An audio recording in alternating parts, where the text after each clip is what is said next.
Bom dia, pessoal! Estamos começando nosso programa ao vivo com o Henrique Cristo e agora ele procederá com a dissertação e logo em seguida responderá as perguntas de vocês.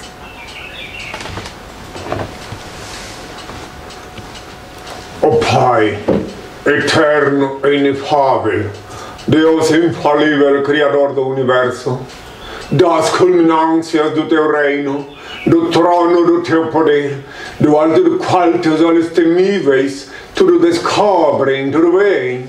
Abençoe Teus filhos com saúde, luz e justiça, porque Tua é toda glória para todo sempre, ó Pai. Agora, meus filhos, que ouvis falar de guerras, rumores de guerras, reino contra reino, nação contra nação, tempestades, terremotos, inundações, pestilências, fomes. Conscientizai-vos, é apenas o princípio das dores que enunciei prenunciando meu retorno. Eu sou emissário do Pai, reconheço o vosso direito de pensar e dizer o que quiserdes, desde que me respeiteis o direito e dever de esclarecer quem sou. Não escolhi ser Cristo, não posso vos obrigar a saber quem sou, mas isto não altera a minha realidade. Pensais que é fácil, obediente ao meu Pai, andar indumentado assim? Os ignorantes zombando de mim? Ainda que os malignos condenaram Galileu, a terra continuou gravitando em torno do sol. O sol brilha e mesmo que todos duvidassem, ele não deixaria de ser sol. Assim também, ainda que a maioria dos terráqueos não creiam que sou Cristo, continuo sendo o mesmo que crucificaram. Não me é facultado abrir a cabeça do nécio com um serrote, introduzir um bilhetinho dizendo: acorda-te, ignorante, desperta-te. Sou Henrique Cristo, filho do homem. Somente o demônio. Herodes, possuído pelo demônio, pediu e exige milagres. O maligno disse, enquanto eu jejuava 2000 anos: se és o Filho de Deus, transforme estas pedras em pão. Ao que lhe respondi: nem só de pão vive o homem. Em verdade vos digo, eu não preciso provar nada a ninguém, porque o óbvio é ululante e não carece de provas. Vós, meus filhos, é que necessitais provar que sois dignos de meu Pai, Supremo Criador, único ser incriado, único eterno, único ser digno de adoração e veneração, onipresente, onisciente, onipotente, único Senhor do Universo. Lembrai-vos que eu adverti: orai e vigiai que ninguém vos engane, porque muitos virão em meu nome, farão prodígios, enganariam até os eleitos se possível fosse. Mateus 24, versículos 5 e 24. E eles vieram em meu nome, antigo Jesus, que com o fruto da chantagem do dízimo e da venda de falsos sacramentos compraram emissoras de rádio e televisão e continuam até hoje espoliando, explorando os que neles creem. E meu Pai me reenviou com um nome novo, para diferenciar-me deles, para distinguir-me. Meu nome novo é Henrique. Henrique é o nome que eu paguei com meu sangue na cruz. I-N-R-I. Henrique, o nome que Pilatos escreveu acima de minha cabeça quando eu agonizava na cruz, quando cuspiam no meu rosto, quando me humilhavam, quando se cumpriam as escrituras. Henrique é o nome que custou o preço do sangue. Guardai-o em vossas cabeças e sereis fortes e felizes, meus filhos. Meu coração bate forte de amor por todos vós. Eu sou o libertador. Voltei a este mundo para libertar o meu povo do jugo dos falsos religiosos, dos grilhões da idolatria, da fantasia e da mentira. Amo a liberdade, por isso deixo livres os seres que amo. Se voltam é porque me reconheceram e são meus filhos, dignos de meu Pai, Senhor de Deus. Se não voltam é porque jamais tiveram parte comigo. Se vedes em mim alguma coisa ou ato aparentemente faltoso e injustificável, o erro não está em mim, e sim na maldosa ótica de vossa visão. Em mim não pode haver erro, porque sou puro e vim sem livre-arbítrio a este mundo só para executar a vontade do Ser Supremo e Perfeito que me reenviou. E quando osais julgar-me, estarei sendo julgados por Ele. Benditos são os olhos que me veem e veem quem sou. Benditos são os ouvidos que me ouvem e me reconhecem pela minha voz. Bem-aventurados sois vós, vós que me escutais, porque só vos falo que escuta do meu Pai que é em mim, que a paz seja com todos meus filhos. Estamos em fase de teste, esperamos que dê certo. Agora, nesse novo horário, novo sistema tecnológico, com a bênção do Senhor, haveremos de prosseguir tranquilamente. Tenho toda a minha paz. Vamos à primeira pergunta. De Valmir Clauman. Se eu orar ao nosso Pai Celeste pedindo prosperidade, não é pecado sabendo eu da lei do karma? Justo por causa da lei do karma, é que quando queres alguma coisa, deves pedir ao Pai Celeste. Justo por causa da lei do karma. Porque pela lei do karma tu podes estar enquadrado no item miséria, no item fome, no item desgraça.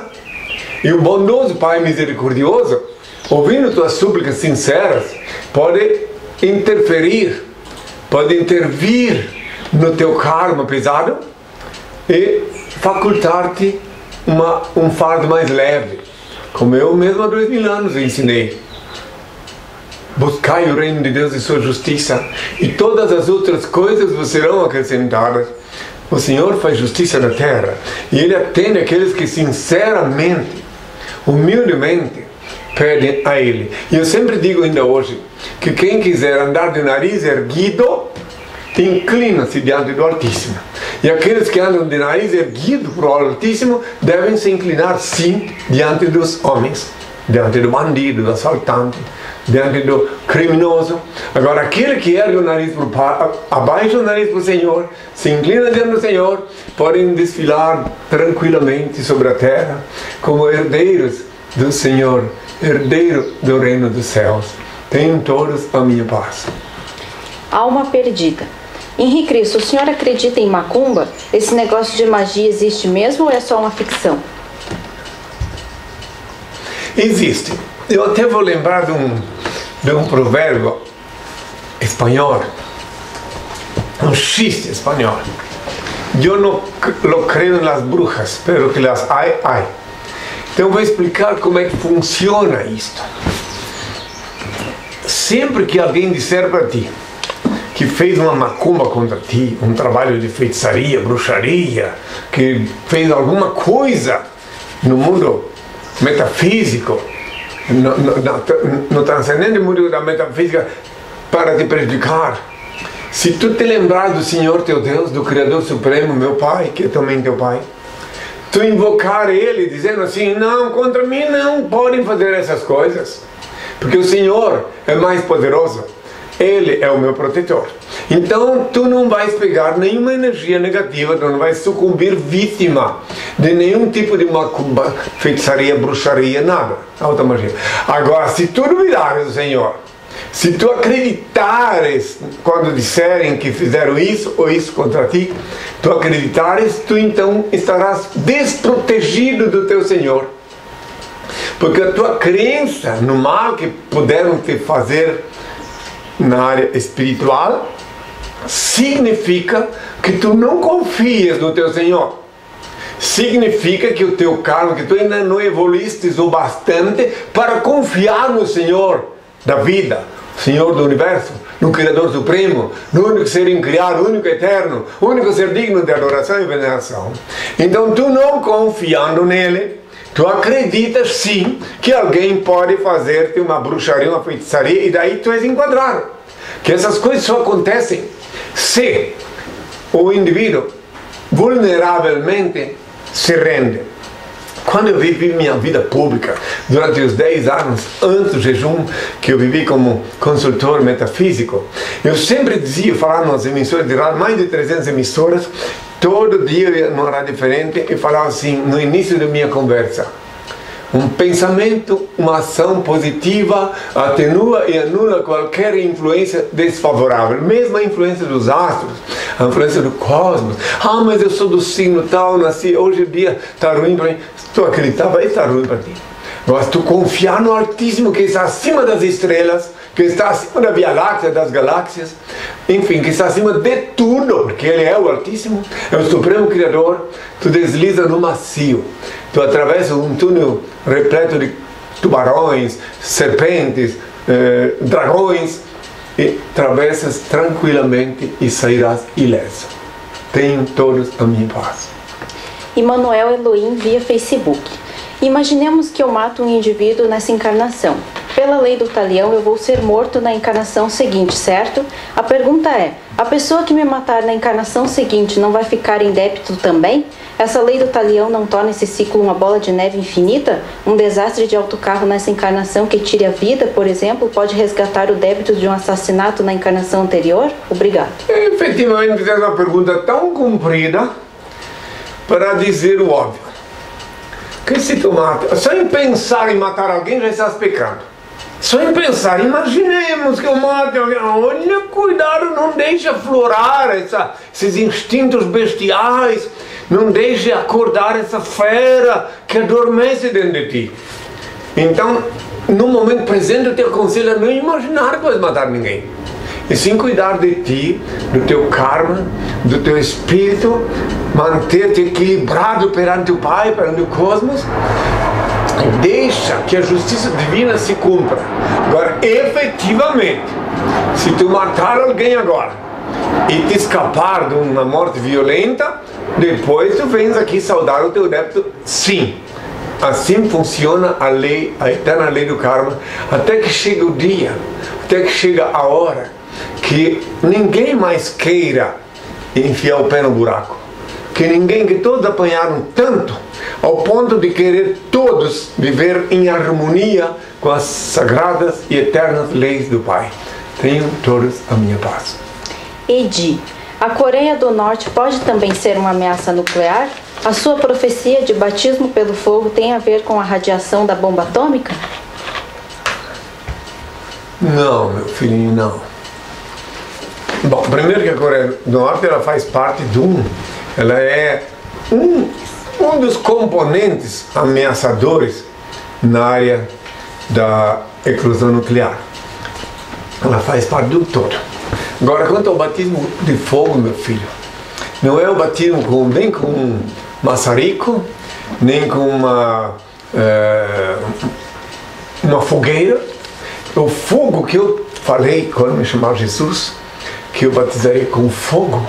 O fogo é o amor de meu Pai que sai das minhas mãos na hora que eu ponho elas na cabeça do Filho de Deus que vem na minha presença pedir uma bênção. Na hora que eu coloco as duas mãos sobre a cabeça dele e daí sente o fogo sair da minha mão e aquecer todo o corpo. Os franceses diziam assim, tem até nos jornais da França, vocês podem ver na internet, Jean-Claude, por exemplo, foi um que disse assim, quand trouvé une vie, lui posait sa main sur ma tête, j'ai senti un chaleur, tout renouvelé à moi. Que ele botei a mão na cabeça dele, sentia um calor, ele tinha paralisia facial. Tem até foto dele na internet, pode olhar lá. Está lá na minha página, indiquis.org.br. Está lá ou não está? Então, aí você pode ver lá. Ele ainda tem sinais de que ele era paralisia facial. Que depois que eu botei a mão na cabeça dele, ele sentia um calor. Ele era ateu, hein? Esse Jean-Luc. Ele morava em Nogent, na França. Deve morar até hoje, se Deus ainda permite que ele esteja na terra. Então, só para ter ideia, então, o calor é o calor do amor de meu Pai, que sai da minha mão na hora que eu coloco a mão na cabeça do Filho que veio em busca da luz, do poder, da bênção do Altíssimo. Vandre Gaspar. Henri, qual era o débito karmático de Abel quando foi assassinado por Caim?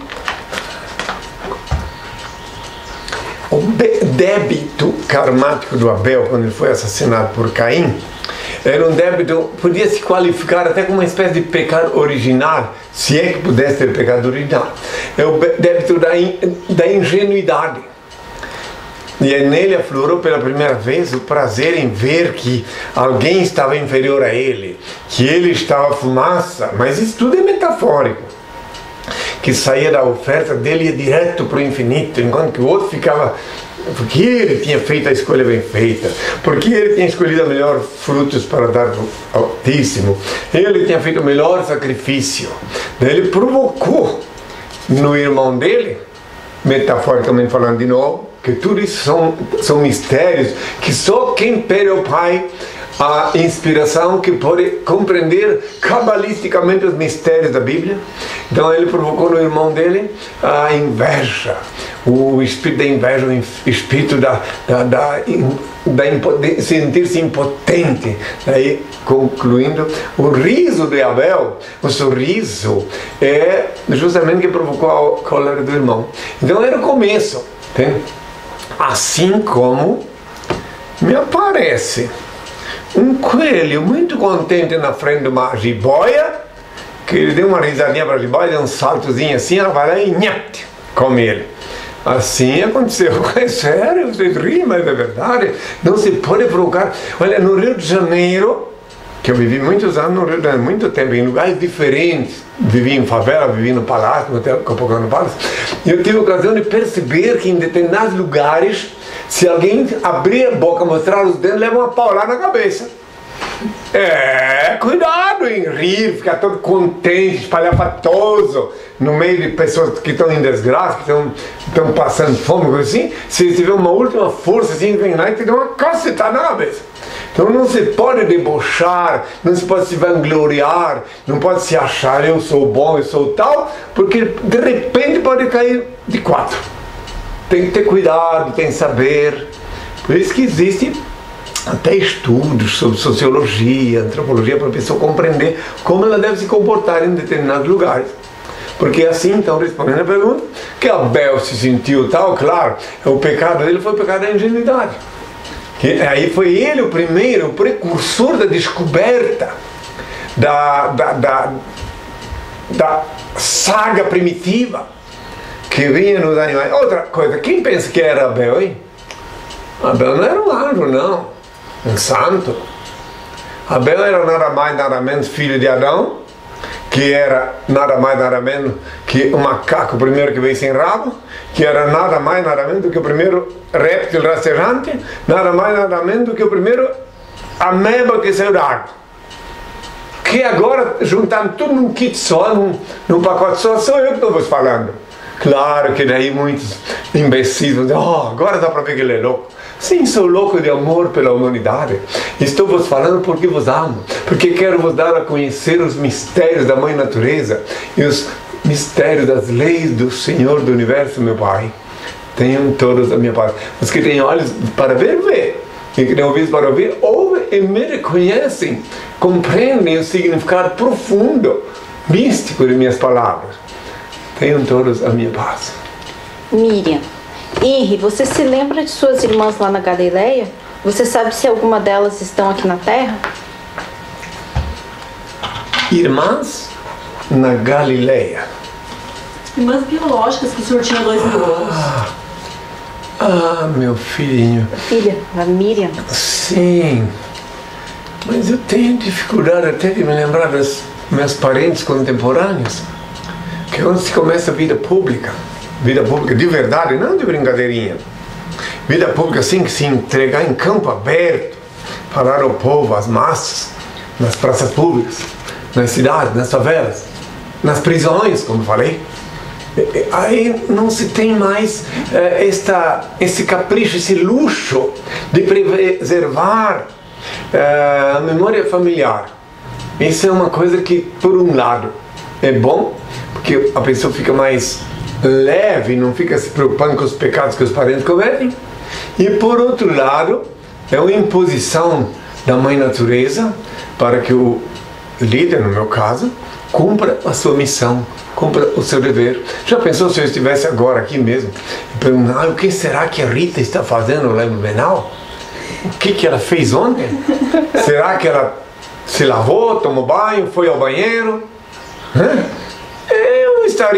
Eu não podia estar falando tranquilamente aqui, mas não me preocupa não, eu confio plenamente no Altíssimo, tenho certeza absoluta que tudo está conectado com Ele. Então as minhas irmãs dos tempos da Galileia estão por aí, cada uma delas reencarnou na sua condição, mas eu não tenho nem pretensão de lembrar do rosto, da imagem delas. Eu só lembro das pessoas que vêm na minha presença e que elas me identificam e eu as identifico pelos sinais, porque o reino de Deus é um reino magnético de sinais energia e luz, o reino sutil. E eu sou o expoente do reino de Deus, sou enviado do Pai com a missão de explicar como funciona o reino de Deus. Tenham toda a minha paz. Valmir Klauman. Se nosso Pai Celeste é onipresente, onisciente e onipotente, fiquei em dúvida quanto ao onipotente. Um ser superior, capaz de dirigir todas as coisas existentes, ele poderia nos dirigir se quisesse, mas nos deixou livres? Meu filhinho, aí é que está o problema. Se tu, porventura, tiveres um filho, 2, 3, né? E tu ficares dirigindo eles a gravitar em torno de ti, tu vais criar umas marionetes, uns fantochezinhos, que vão ficar o resto da vida dependendo de comer na tua mão. Mas se tu for sapiente, se tu for inspirado, tu dás ocasião aos teus filhos, aos teus descendentes, que vão para a luta, que vão aprender nas esquinas sociais, nos outros ambientes antropológicos, para depois galgar a escada da perfeição. E foi o Pai que fez conosco. Ele é onipotente, sim, só que Ele deu ocasião aos filhos de conhecer as peripécias, as dificuldades, as dores, de conviver, porque são tudo animais. Claro, de novo alguém vai dizer, olha, ele é louco. Sou, e daí? Louco de amor pela humanidade.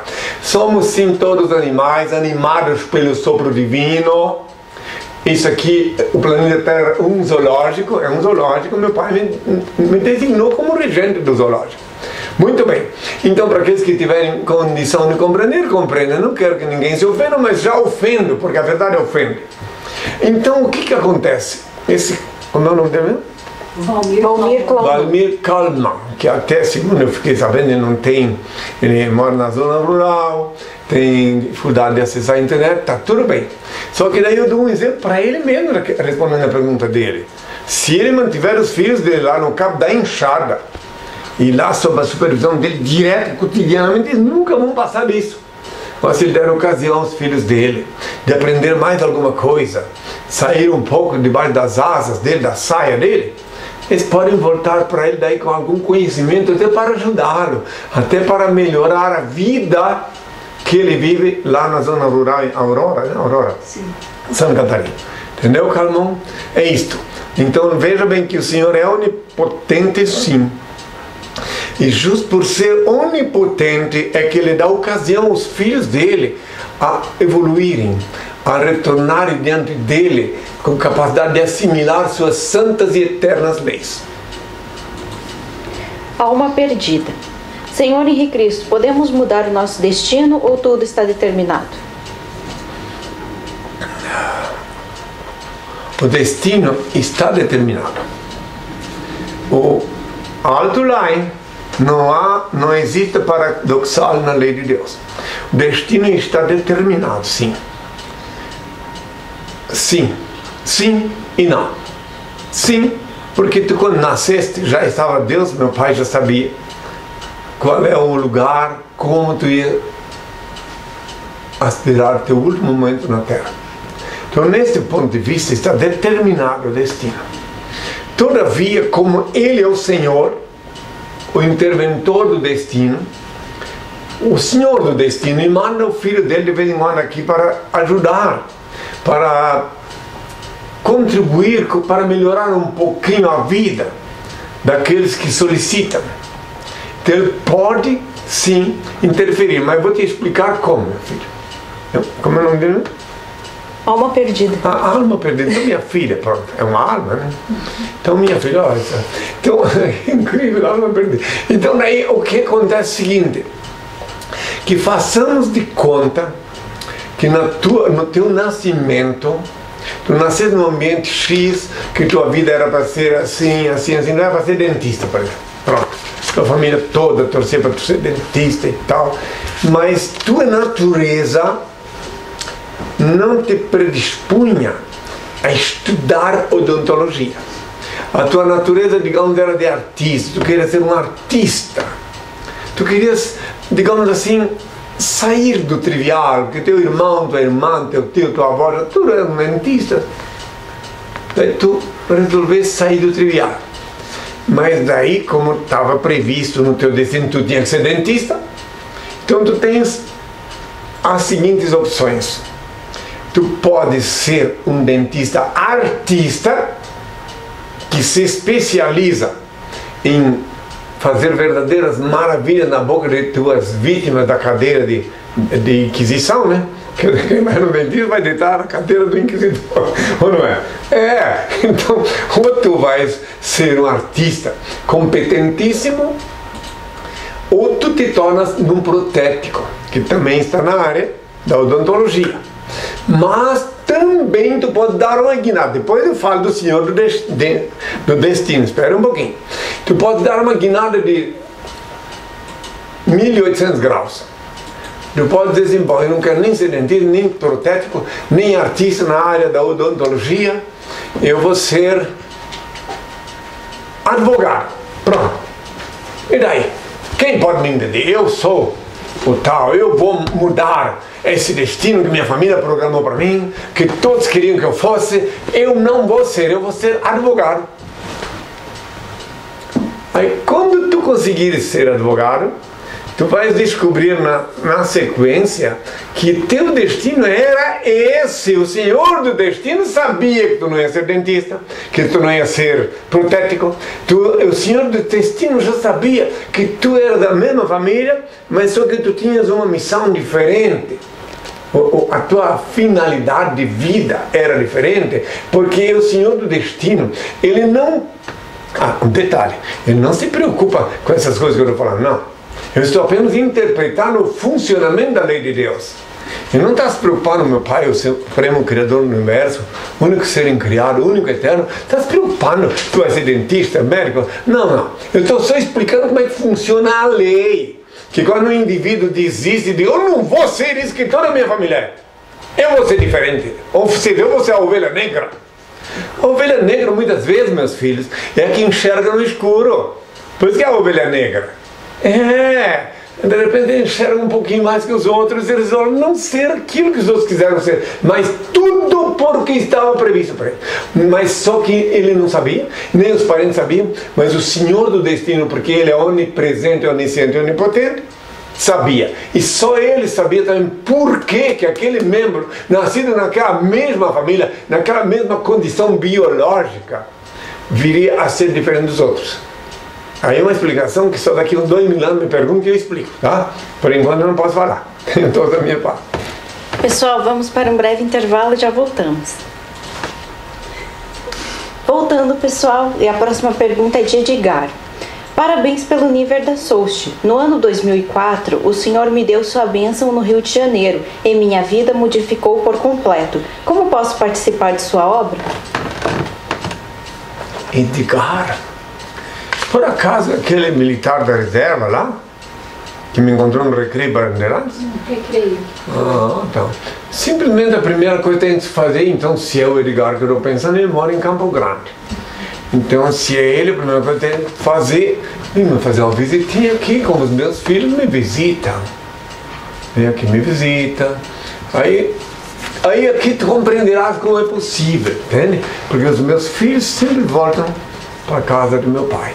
Quando eu me refiro aos meus filhos, porque eu sou o interventor, ele mandou eu aqui para instruir aqueles que são dignos de ser chamados de filhos de Deus.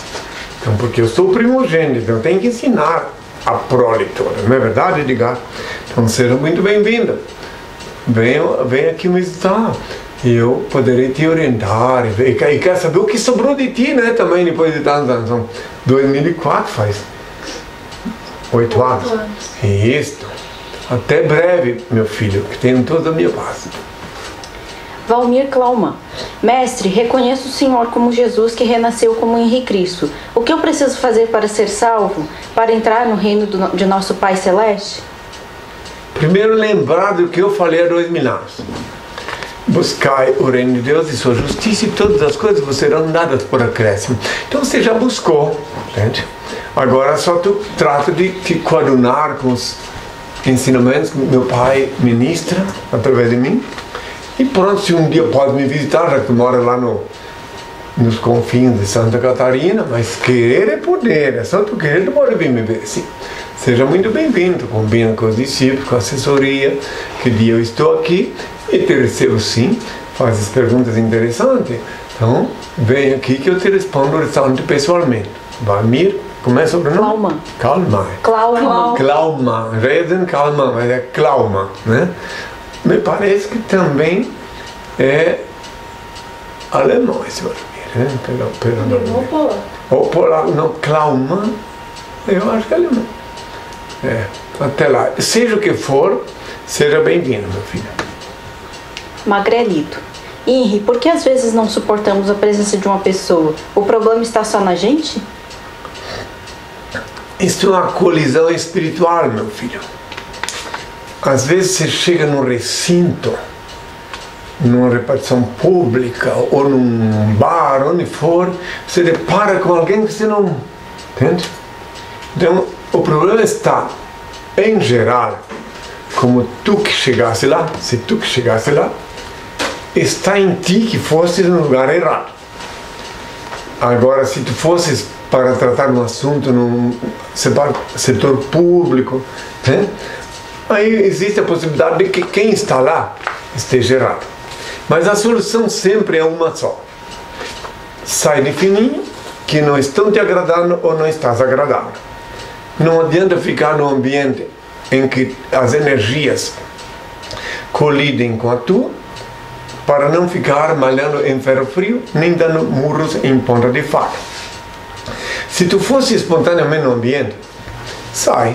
Se não fosse espontaneamente, e tens que lidar com aquela pessoa, então pensa no Senhor, que há de te iluminar e também abrandar o coração da pessoa, se ele estiver envenenado contra ti, para que possais ter uma relação pelo menos amistosa, porque ninguém é obrigado a conviver com ninguém, mesmo sendo de pensamento, ideias diferentes. Não. Ou tu, se és obrigado, procure purificar, santificar o ambiente que está. Se não és obrigado, saia de fininho. Essa é a solução. Sempre vais encontrar alguém, onde quer que tu fores, que não bate, que teu espírito não coaduna com o dele. Então tens que estar preparado para isso e não perder o humor, hein? Senão tu podes até fazer uma figura meio bizarra, né? Tenha as minhas paz, filho. Edgar. O segredo de Fátima revelou que a destruição seria por volta do ano 2000, mas não ocorreu. Foi adiada, então? Não teve uma data fixa para a destruição. Isso ficou por conta do imaginário popular, ficou por conta do disque-disque. A data, o dia e a hora para a eclosão nuclear, para o fim do mundo caótico, ninguém sabe, nem eu sei, nem quero saber, e é bom não saber. Só o Altíssimo, só o Supremo Criador do Universo sabe. Porque se tu soubesses, Edgar, ou qualquer um que soubesse a data, o dia e a hora, ia criar um tumulto. Um ia fugir, outro ia se suicidar. Atualmente, no conjunto social do planeta Terra, já existe uma desgraça muito grande. Já existem muitas coisas horrorosas acontecendo por conta das pessoas que pensam assim, ó. O mundo vai acabar mesmo, então eu já posso estuprar, já posso praticar pedofilia, já posso roubar, já posso me endividar, que o mundo vai acabar mesmo. Olha como é terrível isso, como é perigoso. As pessoas daí começam a proceder de forma incoerente, de forma desonesta e desequilibrada. Então por isso que o bondoso Pai misericordioso não declinou e não declinará o dia e a hora. Então, cada um esteja preparado, cada um ore ao Pai Celeste. Conselho que eu dou para todos os que me ouvem, que quiserem ficar protegidos nesses dias que estão por vir, é lembrar do que já ensinei há 2000 anos. Orar no quarto, com a porta fechada, não precisa ir em igreja nenhuma. Tu, quando orares, entra no teu quarto, fechar a porta, ora o teu Pai Celeste em segredo ele vê o que você passa e te abençoa. Porque às vezes você pode ir em alguma igreja, algum lugar e acabar sendo ludibriado, como eu disse anteriormente, que eu bem avisei Bem adverti que viriam os falsos profetas que fariam prodígios e enganariam muitos, até os eleitos, se possível fosse. Os eleitos não poderão ser enganados porque eles me ouvem, reconhecem-me pela voz e seguem as instruções que da parte de meu Pai eu ministro. Então o importante é se coordenar com o Senhor, sem se preocupar com o dia e a hora do fim do mundo. E houve um equívoco na tua interpretação, Edgar. Não, pelo menos da minha parte, eu nunca disse o dia que o mundo ia se findar. Agora, os que dizem estão falando por conta própria. Tenham todos a minha paz. Michel, Henry, devemos premeditar nossos atos ou devemos agir sempre naturalmente? Agindo sempre naturalmente, já estarão premeditando os atos.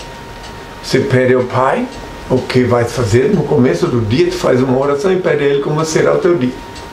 Aí tu vais agir premeditadamente, mas com a anuência do Altíssimo.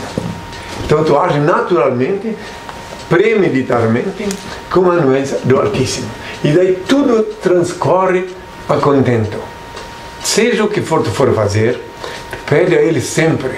Não custa nada no começo do dia invocar o Pai e pedir a Ele uma direção, como proceder. Muitas vezes tu estás para sair de casa e tu invoca Ele e Ele te manda reter-te mais 10 minutos fazendo alguma outra coisa e dá inspiração, que isso vai ser a diferença lá fora.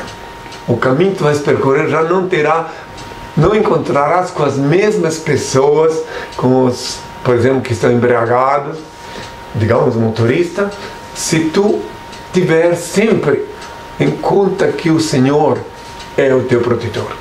Invoque sempre Ele, não confie em religioso nenhum, em religião nenhuma, não confie em nenhum dono de cabresto.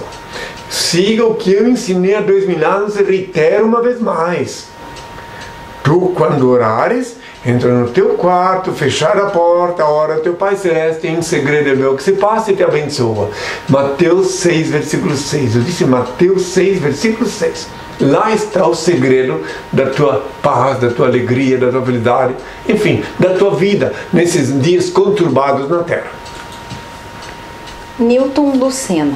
Rabi, qual o papel que tiveram os reis magos no contexto do seu nascimento há 2000 anos? Muitos podem interpretar como quiser, mas eu posso responder nessa pergunta dizer que eles tiveram um papel, sim, fundamental. E houve, sim, este encontro, esse colóquio. Eles tiveram um papel, só que nem eles sabiam que eram reis, que eram magos.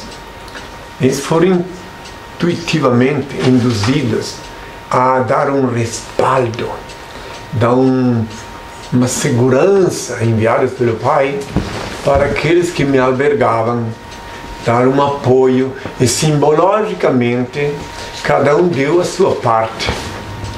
Um deu ouro, simbolizando que eu ia precisar na terra, como depois ficou provado. Tinha uma sacola onde eles colocavam a contribuição para manter minha missão na terra. Sacola esta que quem portava era Judas Iscariotes.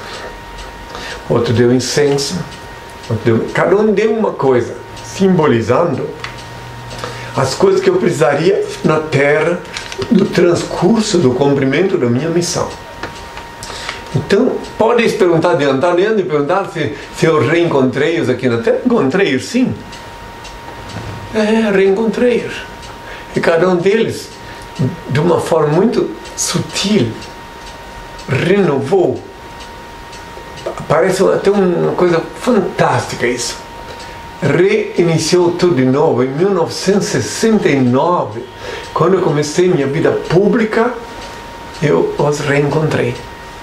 É impressionante. Um deles era faquir, tive um longo colóquio com ele. Outro era ventríloco. São artistas que eu reencontrei, mas todos se reencontraram comigo. E outro era vidente. Então, mas rei, o que quer dizer rei? Naquele métier deles, eles eram expert. E reencontraram e reconheceram Lembro da palavra de um deles que disse assim: quando alguém te encontra, jamais te esquece. Um deles disse. E eu lembro do outro que disse para mim assim, ó, isso em 69: tu és muito ingênuo. Disse para mim, me avisando que eu era muito ingênuo e que eu estava, bom, eu tinha 21 anos só, e que do jeito que eu estava procedendo, eu ia sofrer muito. E me deu, sim, um transcendental conselho, inspirado, que durante toda a minha vida eu fiquei sabendo que ele desencarnou com quase 90 anos em São Paulo. E, enfim, cada um deles deixou, sim, uma mensagem sublime e que me fez ver depois do jejum, porque essas coisas aconteceram em 69. Só depois do jejum, em 79, 10 anos depois, é que eu compreendi quem eram aqueles personagens. É muito interessante, mas eu não vou entrar em detalhes, porque já que ele fez essa pergunta, né, só para saberem que eles reencontraram, e eu reencontrei sim também com a maioria dos discípulos, cada um em sua cidade, em sua época, todos no planeta Terra, têm todos a minha paz.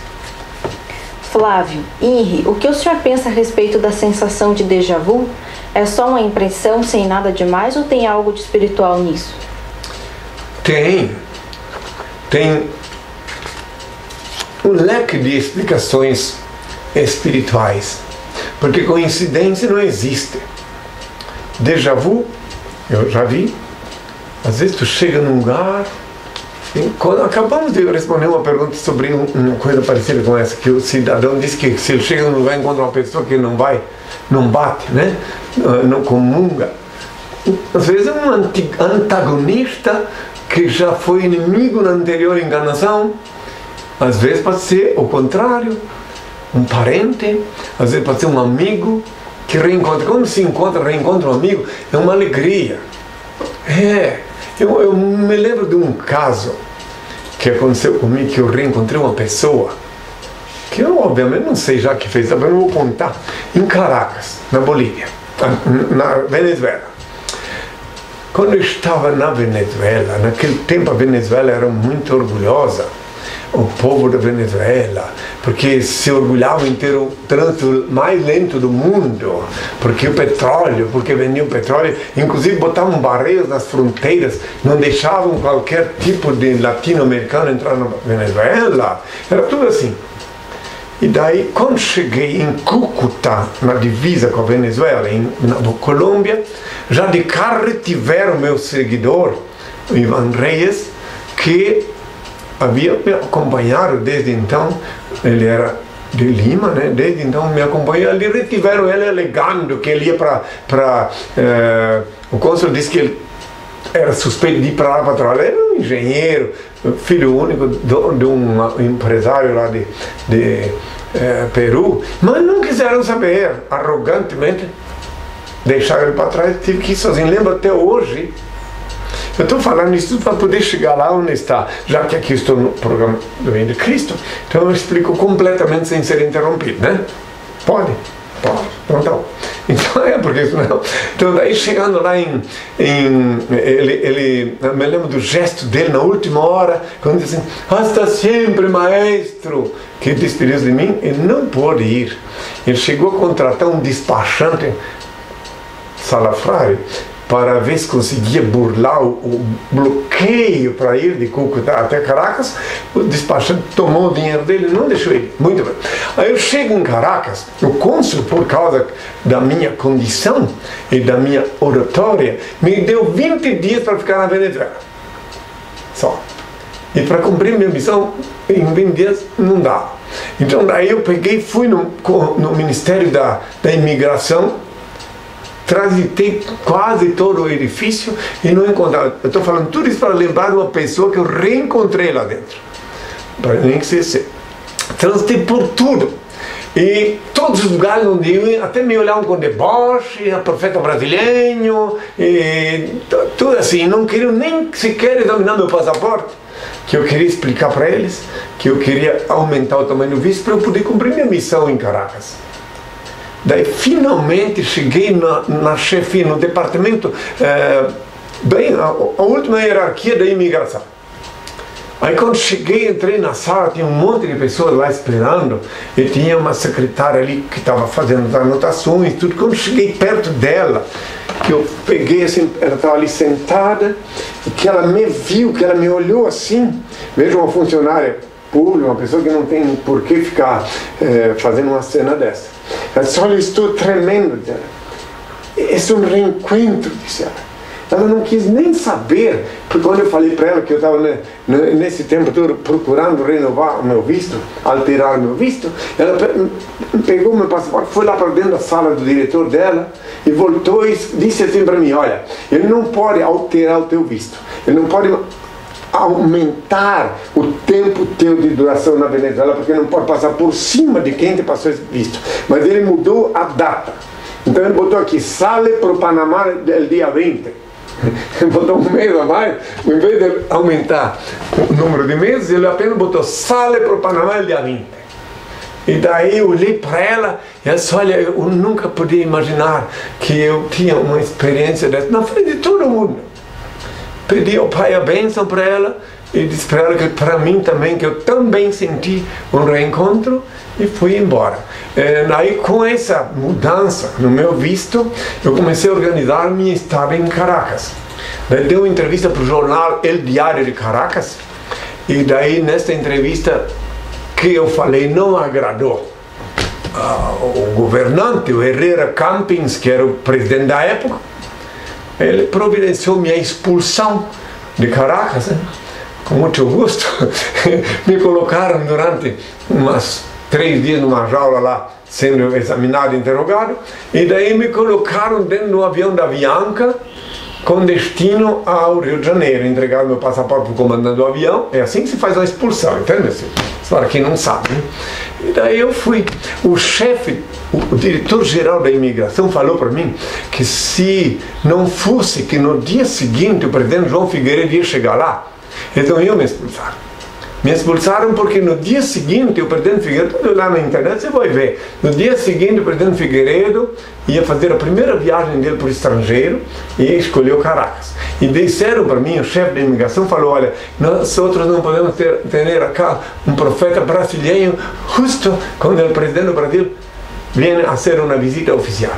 Então, embarquei no avião da Avianca e me despejaram no Rio de Janeiro, onde passei por um processo bem interessante, lá na Praça Mauá, né?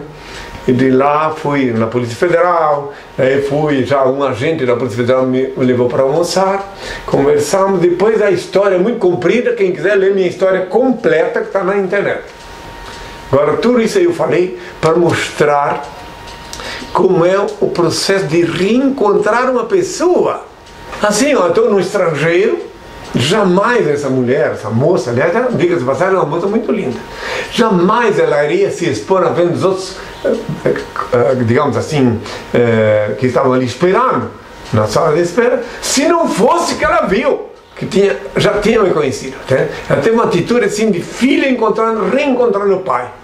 Assim como lá em Dayal, na minha cidade em que eu nasci, quando eu fui fazer minha aparição lá na Praça da Bandeira, na véspera eu pedi autorização para o dono de uma mercearia, porque estava com pressa, estava em cima da hora, tinha vindo de Blumenau, pedi autorização para ir no banheiro, né? A cidade pequena em Dayal, até eu chamei sempre de aldeia, de tão pequena que ela era, por enquanto eu estou falando, não quero nenhuma interrupção enquanto estou falando. E daí então, olha só, já vou terminar minha conversa. Então eu queria só dizer o seguinte, que daí a mulher, aí quando eu entro no balcão, né? Ele só, o banheiro fica lá, ele levou até lá no banheiro. Porque eu vou no banheiro também, viu? Quem pensa que eu não fico só no otário, eu vou no banheiro, eu me alimento, eu fui no dentista recentemente. Enfim, meu corpo é físico. Eu estou aqui para cuidar da parte espiritual das pessoas, mas meu corpo é físico. Muito bem, então eu fui no banheiro. Quando eu saí do banheiro, né, certamente que enquanto que eu fui para o banheiro, a mulher que estava lá no quarto dos fundos deve ter escutado um andar ou voz estranha. Quando eu saí do banheiro, a mulher que me viu, que eu saí do banheiro, que ela me viu, ela desmaiou ali mesmo. Não, eu não tive tempo de juntá-la. O homem que estava lá na frente do balcão viu e veio juntá-la. Eu agradeci o banheiro, fui obrigado a ir, porque o povo estava esperando na bandeira. Tinha até carroça, cavalo, tinha gente de todo tipo. Sabe, ainda é uma pequena cidade muito bonita, aliás. Quem quiser olhar lá pode ver. Uma cidade bonita, charmosa, mas naquele tempo que eu nasci ainda era uma aldeia. Né? Eu ainda ia de carroça de lá do recinto onde eu nasci até a estação de trem. Às vezes o meu padrinho me deixava eu bolear o cavalo, né? Foi aí que eu aprendi a comandar cavalo também, né, meus filhos? Uns tempos saudosos. Esses tempos uma pessoa mandou uma mensagem para mim aqui reclamando: onde é que se viu? Você chama a minha cidade de aldeia? Poxa, carinhosamente, uma aldeia. Tem muito gosto de ser aldeão. Não é aldeia necessariamente de índios. Cidade, que agora é cidade, mas que era uma aldeia. E ainda que saudade dos tempos que era uma aldeia, né? Era um silêncio, a gente passava assim de carroça e os quero gritavam, quero. Era uma maravilha quando a gente ia para a estação, viu? Passava naquela ponte sinistra, uma ponte muito bonita lá, e ia para a estação de trem. Bem, meus filhos, é isso. Então, alguma coisa pode perguntar. Luciano. Henri, as pessoas dizem que ir à praia, cachoeira, etc. recarregam as energias. É o lugar que muda a energia da pessoa ou o fato de ela mudar o pensamento quando está em um lugar desses que provoca leveza? O pensamento ajuda, mas recarrega sim, e também descarrega, o que é mais importante. Mais importante é o descarrego do que o recarrego. Sim, porque você vai lá. Por exemplo, isso tem a ver com o batismo. Vai na Bíblia, dá uma olhada lá atrás. Quando João Batista até me batizou, por que eu exigi que ele me batizasse? Então tem o descarrego. Você vai na praia, vai na cachoeira, ou mesmo debaixo do chuveiro, quando você veio da rua, se abre o chuveiro sobre ti e sai de ti todas as energias negativas que porventura trouxesse e trazes sim da rua, daquelas pessoas que te olharam, ficaram com inveja de ti, ou te pensaram coisas negativas contra ti, sai tudo na água. Por isso que é um alívio. Inclusive eu já ensinei uma vez uma fisioterapeuta, uma doutora, que ela deve sempre que fizer o trabalho dela, se possível, se tem um banheiro perto, o que tem que ter um banheiro perto onde trabalha a fisioterapeuta, lavar as mãos, pelo menos se não pode lavar o corpo inteiro, para depois ter, porque as mãos recolhem energias. Por isso quando eu dou a bênção, a pessoa pede uma bênção, pede para botar a mão na cabeça, eu dou, mas depois vou lavar minha mão, porque eu tiro as energias negativas da pessoa e quero que elas fiquem na água e não em mim. Então por isso, efetivamente, o banho na cachoeira, no mar, na piscina, na praia, em qualquer lugar, sempre é bom. Claro que não num dia muito frio, para não ficar gripado. Esses detalhes não preciso explicar, né? Também convenhamos, né? Não estou falando com topeiras. Então daí, o necessário, o importante, espera, né? O importante é lavar, cortar o contato com as energias negativas, né? Isso não tem nada de superstição, hein? Tem algumas pessoas, isso é superstição. Superstição, na minha ótica, é um negão bem grandão, né? Superstição, tição.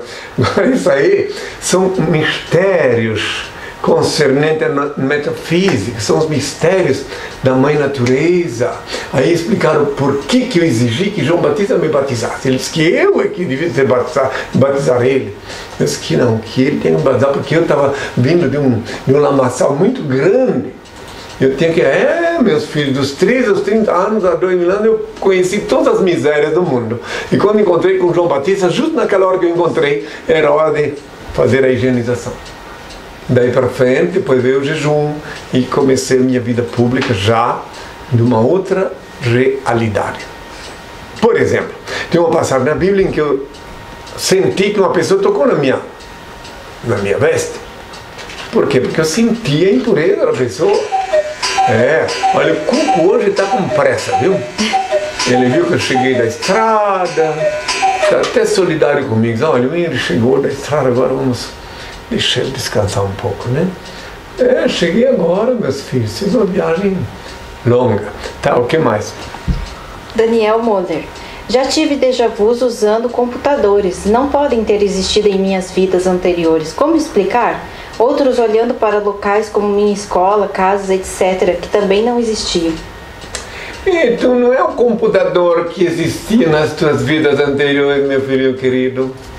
E sim as imagens que tu viste lá, as pessoas que tu viste lá, podem ter cruzado sim em tuas vidas anteriores. Então não é quando tu vai assistir um filme no cinema, né? Tu depara lá o Paul Le Bon, John Wayne, como é? John Wayne. Eu já vou botar um nome bem antigo, assim, você nem acha, né? John Wayne, né? John Wayne. Eu conheci como John Wayne, né? Tu olha lá e pensa, opa, eu conheço esse cabra. Eu já vi déjà vu.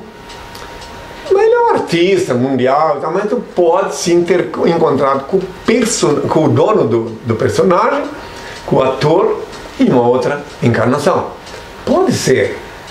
É possível. Então, independente de qualquer coisa, existe, quando a pessoa tem essa sensação, agora também pode ser uma premonição. Tu tens uma premonição, digamos, tu tens uma cabeça de tecnocrata, de estudioso de tecnologia, e na tua cabeça tu tivesse uma visão daquilo que tu gostaria que fizessem. E fizeram. Se tu não, porque às vezes uma pessoa pode ter uma visão aqui, uma ideia aqui, e outro lá na China ter a mesma ideia, a mesma imagem, a mesma visão. E daí tu olha, eu já vi isso, né? Por exemplo, façamos de conta que tu nunca andaste de bicicleta. E lá na China uma pessoa está andando de bicicleta. E tu vê na televisão depois assim, e nasce até a vontade de andar de bicicleta.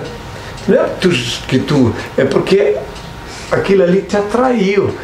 Aí é para separar as comparações. O que mais que ele falou ainda? Casa, escola, locais, outros olhando para locais como minha escola, casas, etc., que também não existiam. Não, mas a escola pode ser premonição também.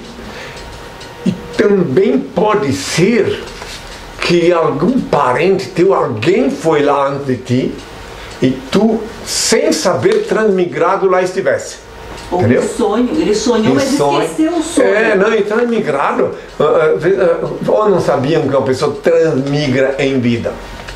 Transmigra, você pode transmigrar na tua mãe quando ela foi te matricular lá na tua genitora, e quando tu fosse lá, já tive aqui, claro, se tu estivesse lá com a tua genitora. Entende? Tudo isso é possível. Entende? Mais outras coisas que é possível. Agora, tu tem que ter o equilíbrio ao observar essas coisas, manter sempre os pés na terra, racionalmente, analisar as coisas com frieza, com racionalidade.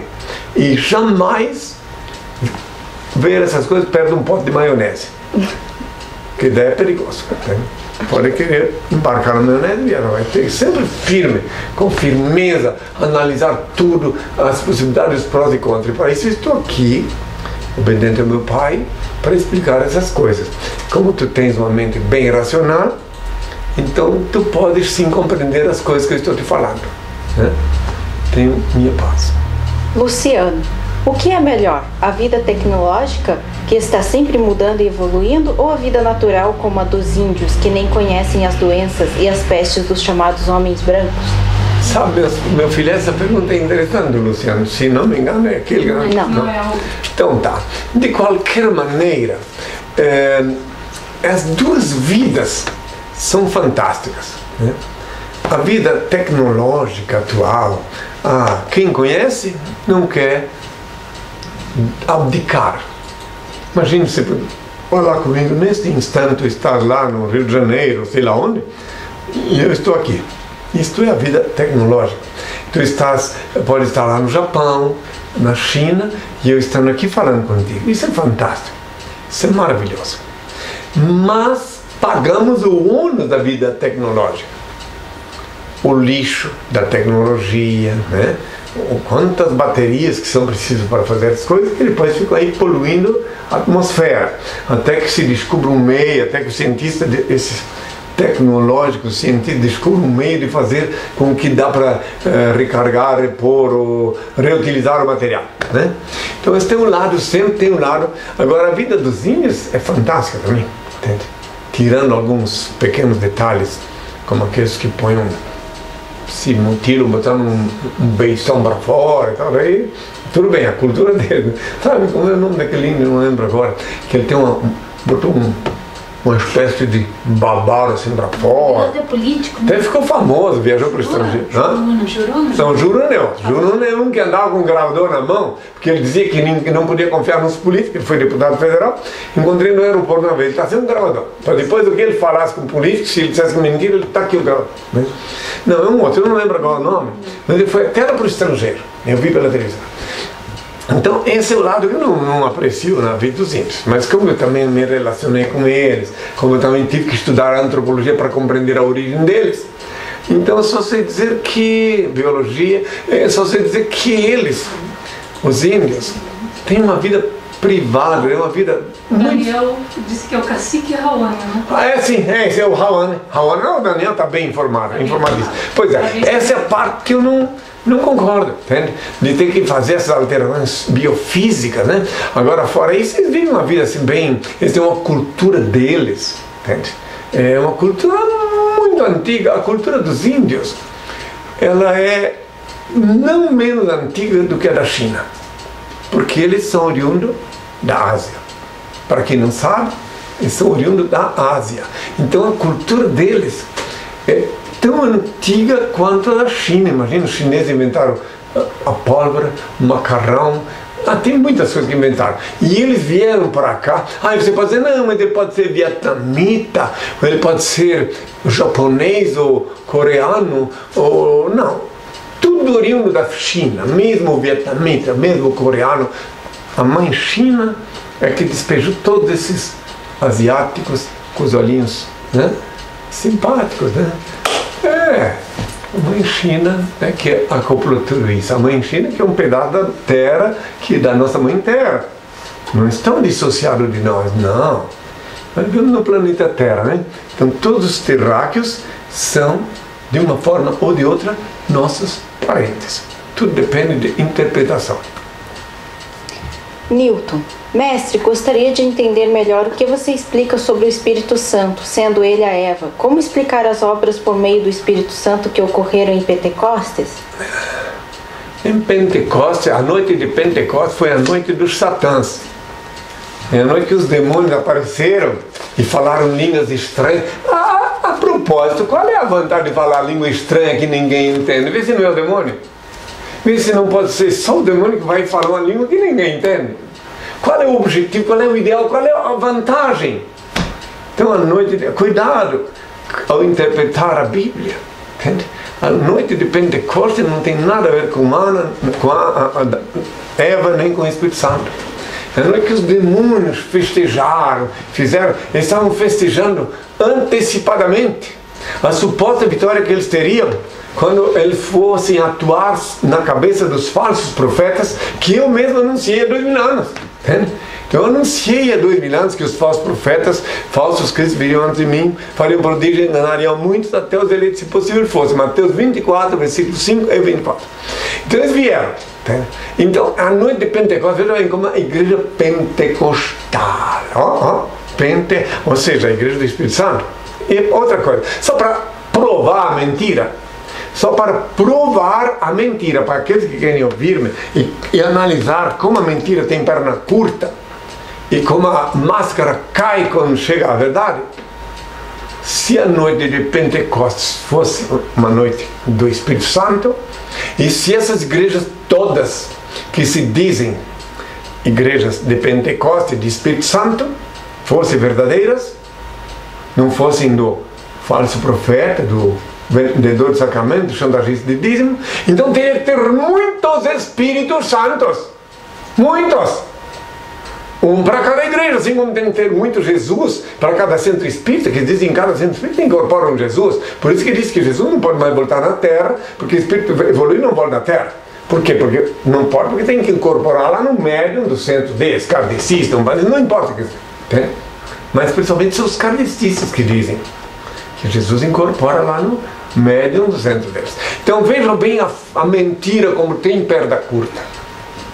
Se Espírito Santo fosse fundador das igrejas pentecostais, então teria muito Espírito Santo aí. Muitas. Como é que vai baixar tudo na mesma hora? E eu falei num só. Eu falei que todos os pecados serão perdoados aos homens, menos aqueles cometidos contra o Espírito Santo. Porque o Espírito Santo, sim, é um Espírito que não reencarna mais. Só veio a meu encontro lá em Santiago do Chile quando eu jejuei. E logo, como não reencarna mais, ele está entre o céu e o infinito. E daí qualquer um, por esse motivo, porque não tem carne para pagar os pecados que cometem contra o Espírito Santo, quem paga é o penitente. Por isso que não dá para perdoar os pecados, porque não pode ser perdoado o pecado cometido contra ele, porque o Espírito Santo não tem mais carne. Se é que essa coisa que ele queria saber, né? Então eu quero completar então Pai, Filho e Espírito Santo. Filho primogênito de Deus, ninguém é obrigado a crer, mas que sou eu, né? Pai, o meu Pai, o Supremo Criador, único ser incriado, único eterno, único ser digno de adoração e veneração, onipresente, onisciente e onipotente, único Senhor do Universo. Espírito Santo, Espírito que não reencarna mais, e é um só, e não peca mais. Daí a Trindade. É claro que também fizeram as misturanças lá com as lendas pagãs lá, Osíris, e mais a Ísis e mais Horus, isso tudo foi invenção lá, a adaptação mal disfarçada do imperador Constantino. Isso não tem nada a ver com o Espírito Santo, que é uma coisa que tem uma outra realidade. Mas quem quiser entender, entenda. Quem quiser assimilar, meditar, medita. Não imponho nada a ninguém. Até porque tenho consciência que só aqueles a quem meu Pai inspira podem assimilar, podem adentrar no metafísico, no mundo místico, para o qual vim ao mundo, para o qual eu vim ensinar, expor, no qual eu vim expor a lei do meu Pai. Vou pedir agora. Vou pedir ao Pai a bênção agora. Lembrando sempre que desde o início do programa, quando eu pedi ao Pai a bênção para clarear a mente de todos, eu já também estava pedindo, incluindo os beneméritos, a confraria dos beneméritos que participam da minha luta. E agora também vou pedir ao Pai e espero a compreensão daqueles que eu não consigo me expressar bem claramente na hora da bênção, que são da língua inglesa, e o restante depende tudo do Altíssimo. Oh Father, bless your children with health, light and justice, peace be with all. Oh Padre, bendiga tus hijos con salud, luz y justicia, porque tuya es toda gloria para todo el siempre, oh Padre. Que la paz sea con vosotros. Oh Père, éternel et ineffable, Dieu infaillible, créateur de l'univers, des culminances de ton royaume, du trône de ton pouvoir, auquel tes yeux puissants voient tout, bénis tes fils avec santé, lumière et justice, pour que tu sais toutes les gloires, aujourd'hui et toujours, mon Père. Ô Pai, eterno e inefável, Deus infalível, Criador do Universo, das culminâncias do teu reino, do trono do teu poder, do alto do qual teus olhos temíveis tudo descobrem, tudo veem. Abençoe teus filhos com saúde, luz e justiça, porque tua é toda glória para todo sempre, ó Pai. Que a paz seja com todos meus filhos. Até sábado e até sempre. Pessoal, tenham uma excelente semana e fiquem agora com a nova versão mística da discípula ADI. Até sempre. Olá, pessoal! Fiquem agora com a nova versão mística da Soulst, a descoberta de Deus.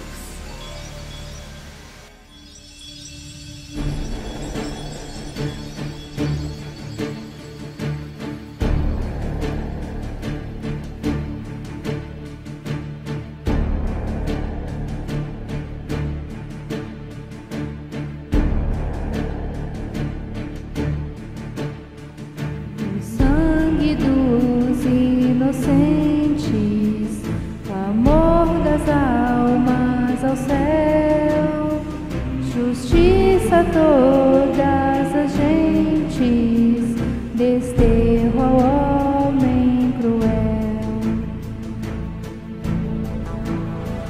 Profeta do infinito, há 2000 anos plantou sementes vivas que esperam romper-se em busca de luz.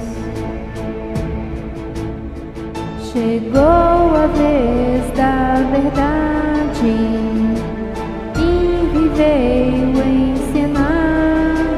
Em seu rosto brilha a esperança de um novo mundo de paz. O amor vai te transformar e deixar viver a humanidade nas alturas de um sonho. Eu vi, amamos homens, nossa mãe terra. Escute atento em Cristo, mas você tem que ousar.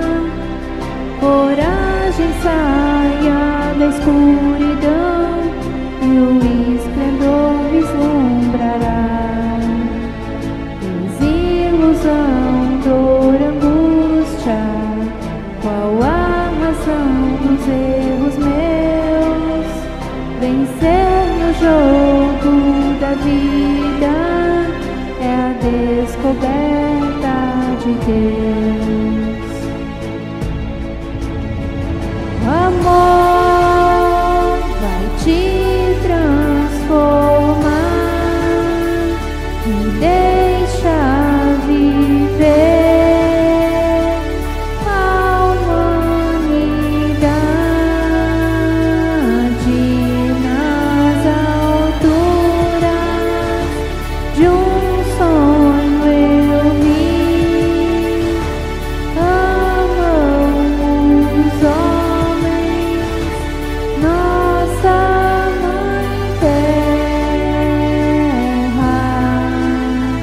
Contemplo o sol vasto, mar sem fim. Pergunto onde está Deus. Ele está na luz das estrelas, está em você, está em mim. No eterno ciclo das almas, da lama o lótus nasceu. No Éden abrem-se as portas, o grande dia aconteceu. No grande